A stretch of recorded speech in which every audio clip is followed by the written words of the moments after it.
The first time he raised his voice at me, it was over a typo that wasn't mine.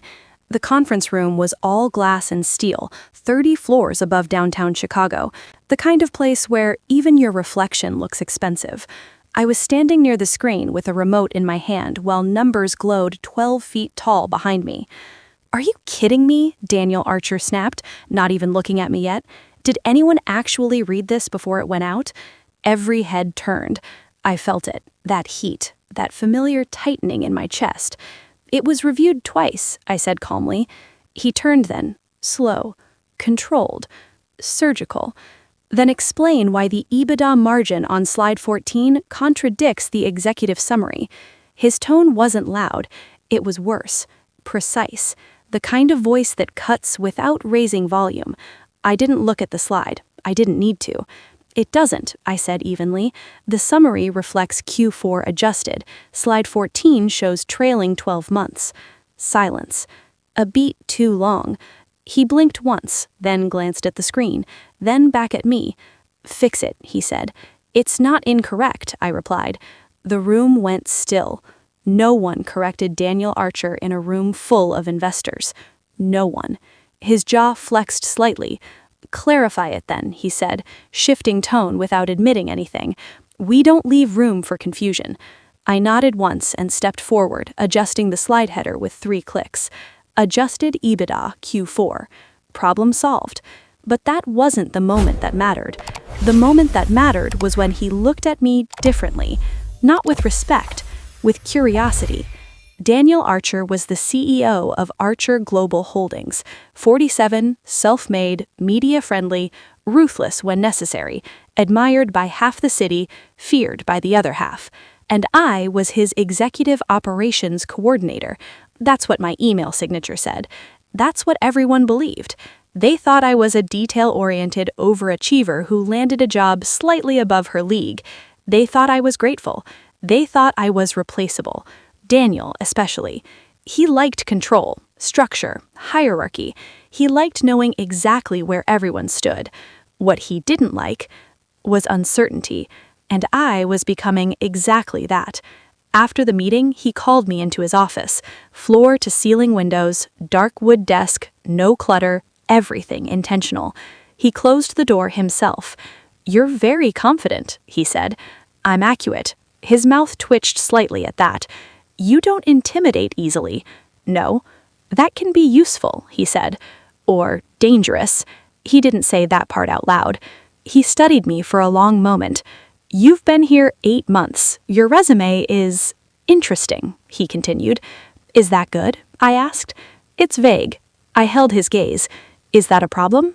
"For most people, yes. And for you?" He leaned back slightly. "I haven't decided." That was the first crack, because Daniel Archer always decided, quickly, decisively, and he hadn't decided what I was. Good, let him wonder. What no one in that building knew, not HR, not the board, not even Daniel, was that my last name wasn't Lane. It was Whitmore. I used my mother's maiden name professionally. It was easier that way. Cleaner, less complicated. The Whitmore name carried weight. Old money, infrastructure, energy, real estate. My father's company had nearly merged with Archer Global 12 years ago. Nearly. The deal fell apart 48 hours before signing. Daniel was the COO at the time. My father never forgot that. Neither did I. But I didn't come to Archer Global for revenge. I came for answers and leverage. 2 weeks after the presentation incident, Daniel invited me to sit in on a closed-door strategy session with the board. That was unusual. Very unusual. "Just take notes," he said casually. "Don't speak unless asked." Of course. I entered the room with a legal pad and a neutral expression. 7 board members, 2 external advisors, Daniel at the head of the table. The topic? A potential acquisition. Iron Core Logistics. A mid-sized shipping infrastructure firm struggling with debt but holding prime port contracts. High risk, high upside. Daniel was pushing hard for it. "This positions us for West Coast expansion within 18 months. The upside outweighs the liability." One of the board members, Margaret Ellison, frowned slightly. "The environmental audits concern me." Daniel waved it off. Mitigable. I didn't look up from my notes, but I was listening carefully because Iron Core wasn't just struggling, it was bleeding, and the environmental liabilities weren't mitigable, they were buried, strategically. I'd read the reports the week before, at midnight, in my apartment, because I make a habit to read everything twice. The room debated for nearly an hour. Then Daniel said, "We'll proceed with due diligence." He glanced at me. "Clara, coordinate the preliminary review schedule." "Yes," I said. But as I left the room, I knew something he didn't. Iron Core wasn't the prize. It was bait, and someone wanted Archer Global to bite. 2 days later, I received an email from an unfamiliar address. Subject line, "We should talk." No signature, no company domain, just a time and a location. 7 p.m., the Blackstone Hotel bar. I stared at the message for a long time, then I deleted it and showed up anyway. The bar was dim, old Chicago elegance, low lighting, quiet money conversations. He was sitting in the corner booth. Mid-50s, silver hair, navy suit, sharp eyes. "You're punctual," he said as I approached. "I value clarity," I replied. He smiled faintly. "Do you know who I am?" "Yes." He nodded. "Then you know why you're here." "I assume it has something to do with Iron Core," I said. His smile widened slightly. "Daniel trusts you." "Does he?" "He invited you into a board session. That's not casual." I didn't respond. He leaned forward. "Iron Core is about to implode," he said quietly, "and Archer Global is walking straight into it." "I'm aware of the environmental flags," I replied evenly. He raised an eyebrow. "That's not the problem." Now that was interesting. "What is?" I asked. He studied me carefully. "You're not just an assistant," he said. "No." "Who are you really?" I held his gaze. "Someone who reads contracts." He chuckled softly. "I'll make this simple. If Archer acquires Iron Core, they inherit more than debt." "What else?" I asked. He leaned back. "Not yet." "Why contact me?" "Because you're the only one in that building who pauses before agreeing." Silence stretched. "And what do you want?" I asked. He smiled faintly. "I want to see whether you're as smart as I think you are." I left without shaking his hand. When I got home, I opened my laptop. 3 hours later, I found it, a footnote buried in a subsidiary filing. Iron Core had restructured a grant compliance disclosure. Subtle, but significant. If federal auditors reopened it, the liability could exceed $80 million. Archer Global didn't have that kind of cushion without triggering shareholder panic. Daniel didn't know, or he hadn't looked deep enough. The next morning, I stood outside his office holding a file. He waved me in. "What is it?" he asked. "Iron Core," I said. He leaned back. "We're handling it." "Not completely." He studied my face. "Explain." I placed the document on his desk and opened to the highlighted section. He scanned it, then scanned it again. His expression shifted slightly. "Where did you get this?" he asked. "Public filings." "It wasn't in the summary." "No." Silence. "You went digging," he said. "Yes." "Why?" "Because optimism doesn't eliminate liability." He stood slowly, walked to the window, city skyline stretching below. "You think this kills the deal," he said. "Yes." "And you're certain?" he asked. "Yes." He stared at me like he was recalibrating everything he thought he knew about me. "Who are you?" he asked again. I didn't answer, because the truth wasn't for him yet. Instead, I said, "If you proceed, you expose the company to catastrophic risk." Silence filled the room. Then he said quietly, "Sit down." That was new. I sat. "For the sake of argument," he said carefully, "if we walk away, we lose expansion positioning." "Temporarily," I replied. "And what would you suggest instead?" I met his gaze steadily. "Acquire their port contracts directly after the audit collapses their valuation." His eyes narrowed. "That's aggressive," he said. "Yes." A slow breath left him. "You've thought this through." "I don't speak off impulse." He watched me for a long moment. Then softly, almost to himself, "You're not who you pretend to be."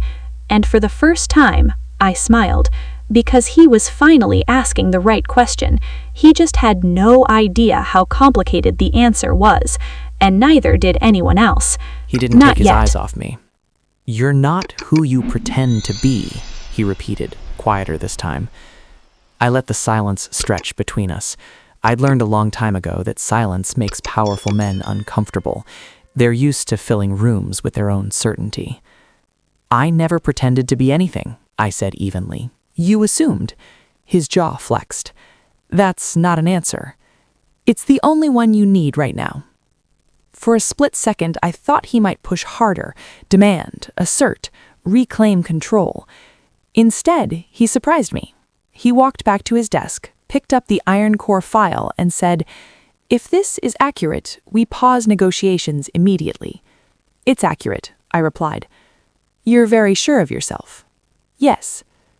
He studied me again, not as an assistant, not as staff, as a variable. "Leave the file," he said, "and cancel tomorrow's call with Iron Core. Tell them we're extending due diligence." "Done." As I stood to leave, he added, "Clara." I paused at the door. "If this blows up publicly before we reposition, I'll know it came from somewhere." The implication hung heavy in the air. "You think I'm leaking?" I asked calmly. "You think I'm strategic?" "So are you." His gaze sharpened. "Careful." I didn't flinch. "Always." I walked out before he could say anything else. By noon, rumors were already circulating. The Iron Core call was postponed. Analysts were whispering. Stock dipped 0.5 point. Daniel didn't like uncertainty. And now uncertainty had a name. Mine. That evening, I received another email. Same anonymous address. Subject line, "Smart." No body text. I didn't reply. Instead, I ran deeper background on Iron Core.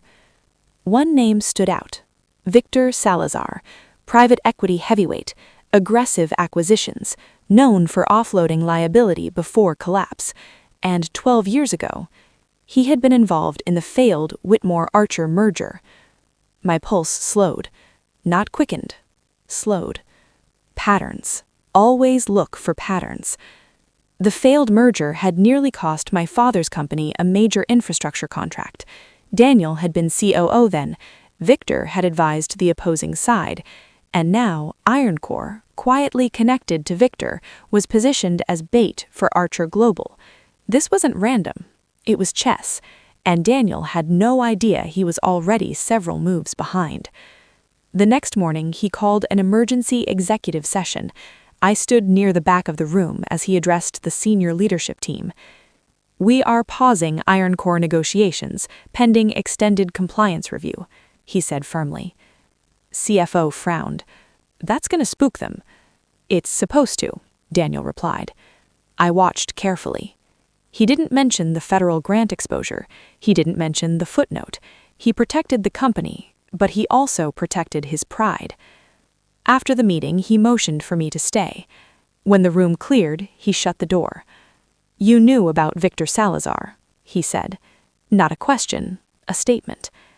"Yes." And? "And this isn't just a bad acquisition, it's retaliation." "For what?" "For 12 years ago." His eyes sharpened. "You know about that merger?" "Yes." "How?" "I read more than contracts." He stepped closer. "Who were you connected to?" That was the moment, the pivot. I could keep circling or I could tilt the board. "My father's company was on the other side of that table," I said calmly. Silence. He searched my face. "Whitmore," he said slowly. I didn't confirm it. I didn't deny it. But something in my expression must have told him enough. His posture shifted. "You're a Whitmore," he said quietly. "Yes." The air in the room changed. Not explosive, not dramatic, just heavier. "You applied here under a different name," he said. "Yes." "And I hired you." "Yes." "Why?" "To see if the stories were true." His jaw tightened. "What stories?" "That you're brilliant." A pause. "And reckless." Another pause. "And which one am I?" he asked. That's still unfolding. For a long moment, neither of us moved. You're here because of that merger, he said finally. No. Then why? Because my father's company believes you cost him a billion-dollar opportunity. His eyes flashed. I didn't tank that deal. Victor did. And you think this is payback? Yes. Silence swallowed the room. You could have told me who you were, he said. Yes. Why didn't you? Because I needed to know who you are when you think no one important is watching. That landed hard. His voice dropped. You're here because of that merger. Yes. And what do you expect?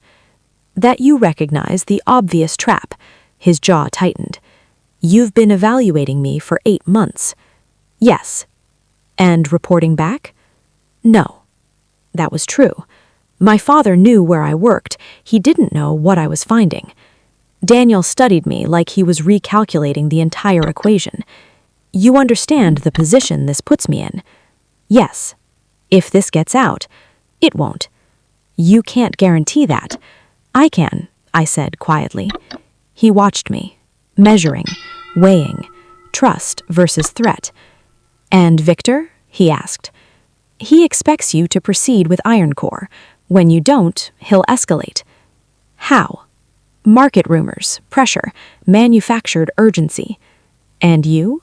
I'd suggest we let him. He frowned. Explain.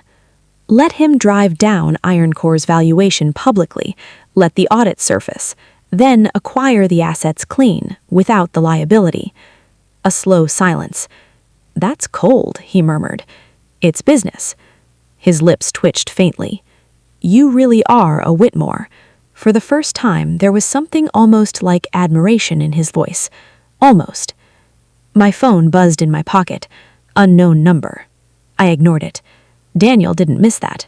Answer it, he said. I stepped aside and picked up. Claire Lane? I said.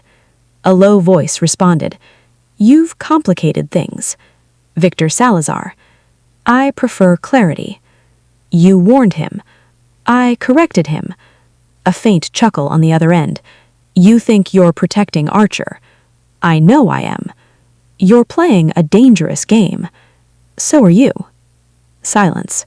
Then, you're Whitmore's daughter, aren't you? I didn't answer. His laugh deepened. Interesting. The line went dead. When I turned around, Daniel was watching me carefully. That was him, he said. Yes. And? And he knows. His expression darkened. Knows what? Who I am. The room felt tighter suddenly. And what does that mean? It means the board won't stay in the dark much longer. Daniel's jaw tightened. You've dragged my company into a family war. No, I said calmly. I walked into one that was already here. Silence stretched again. Then he said something I didn't expect. Stay. I blinked once. What? Stay on this, he clarified. With me. That word lingered.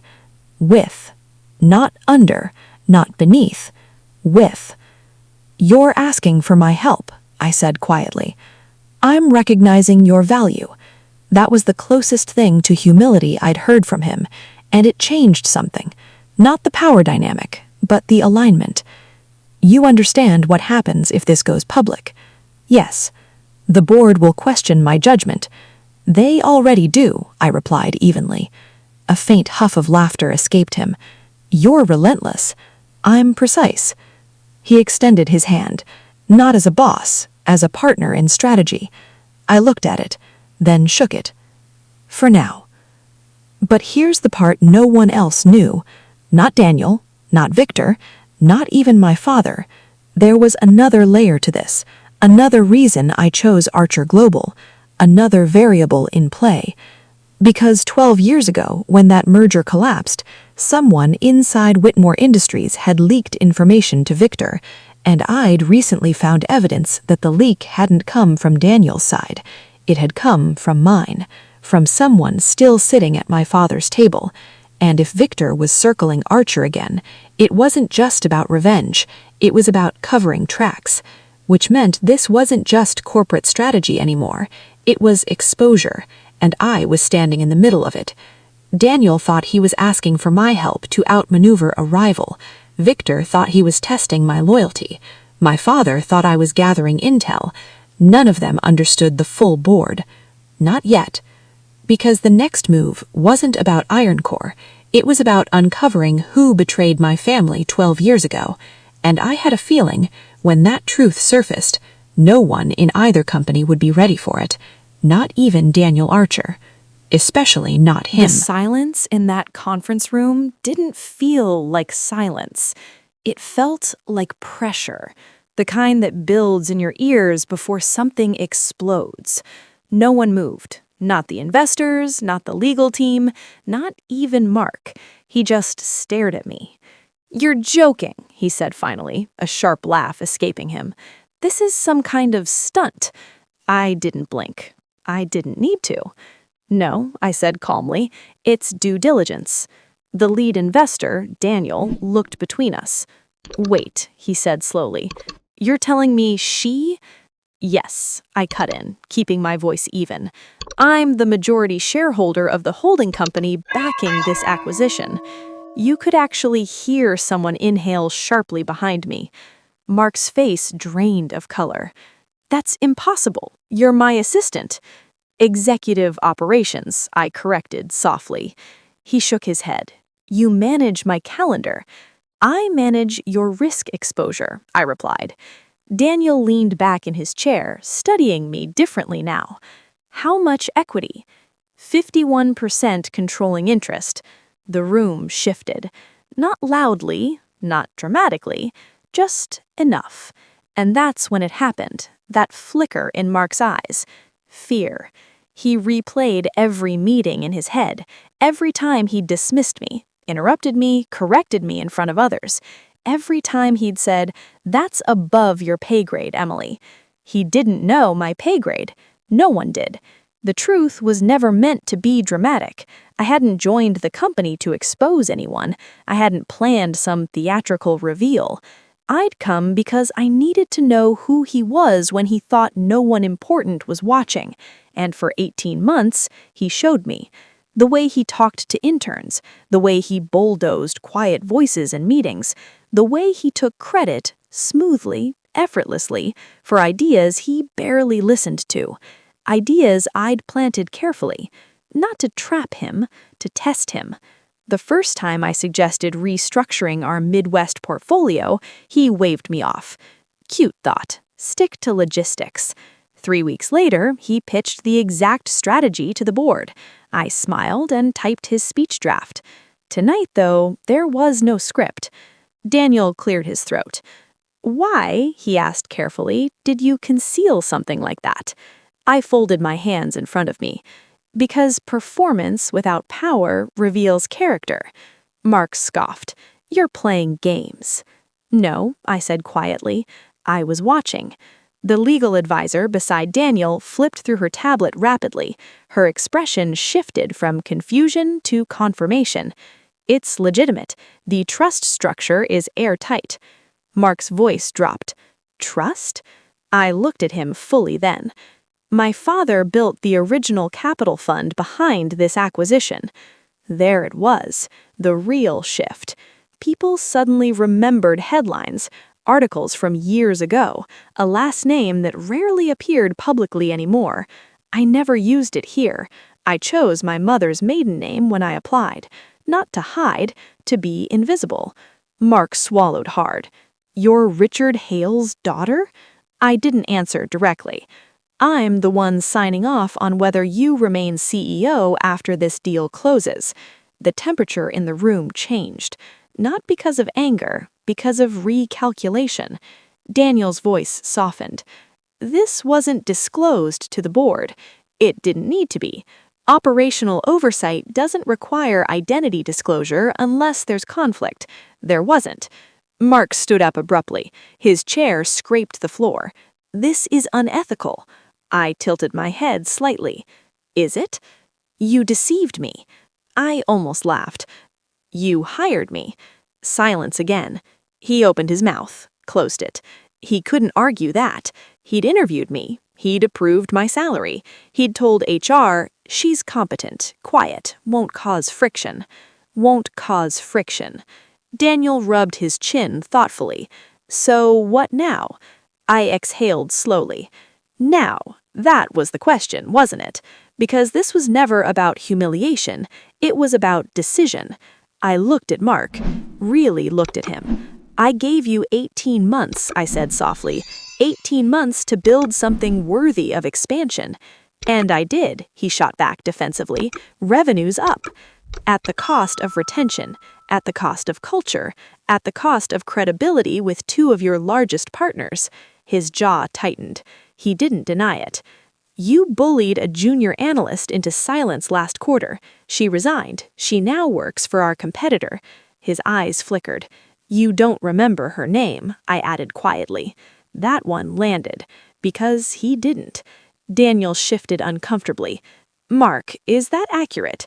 He didn't answer fast enough. The room made its own conclusions. I stood slowly. I didn't come here to embarrass you, I said. I came to determine whether you should lead what we're about to become. And, Daniel pressed gently, I looked at Mark. For the first time since this began, he looked small.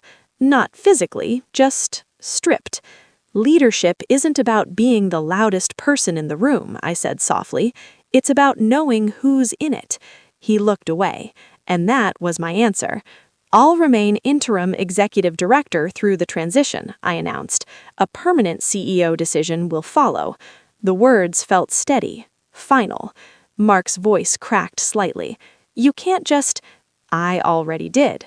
Security didn't escort him out. There was no dramatic exit. Just a man realizing the ground he thought was solid had been someone else's foundation all along. After the meeting, Daniel approached me privately. You could have taken control months ago, he said. I know. Why wait? I glanced toward the empty conference room. Because power given too early teaches nothing. He studied me. And what did you learn? I didn't answer right away. I learned that arrogance grows loud when it thinks it's safe. I learned that invisibility is a weapon. I learned that people reveal themselves most clearly when they believe you can't affect them. But what I said was simpler. I learned exactly what I needed to. That night, I walked through the office floor alone. Desks half lit, computer screens asleep. For 18 months, I'd sat at the edge of rooms. Now, every door would open. Not because of my last name, because I chose when to use it. The next morning, rumors flooded the building. Emails exploded, Slack channels buzzed. Some were shocked, some were defensive, some suddenly very polite. It was almost amusing. Almost. By noon, I had 3 board members requesting private meetings. By 2, I had 2 external firms quietly inquiring whether I'd consider leading their expansions instead. By 5, I had a message from Mark. Just 2 words. You planned this. I stared at the screen. Then I typed back, no, you did. I didn't block him. I didn't need to, because this story wasn't about revenge. It was about revelation. And here's the part no one saw coming. 2 weeks later, when the official announcement named me acting CEO, the press release didn't mention my father. It mentioned performance metrics, operational restructuring, strategic growth vision. I earned that headline, not inherited it. But the truth? No one knew everything. Not even Daniel. Because I wasn't just evaluating Mark, I was evaluating all of them. Who shifted loyalty too quickly, who tried to align themselves opportunistically, who stayed consistent, who panicked. Power changes rooms, but character changes slower, and I was still watching, even now, especially now. There's one more thing I haven't told anyone, one final move no one expects, because the person everyone thinks I'll appoint as permanent CEO, they're not even on the board. Not yet, and when that announcement hits, this entire industry is going to feel it. But that's a story for another time. If this story kept you watching until the very end, make sure you like this video, share it with someone who understands what it means to be underestimated, and subscribe so you don't miss what happens next. Trust me, they still have no idea who they're dealing with.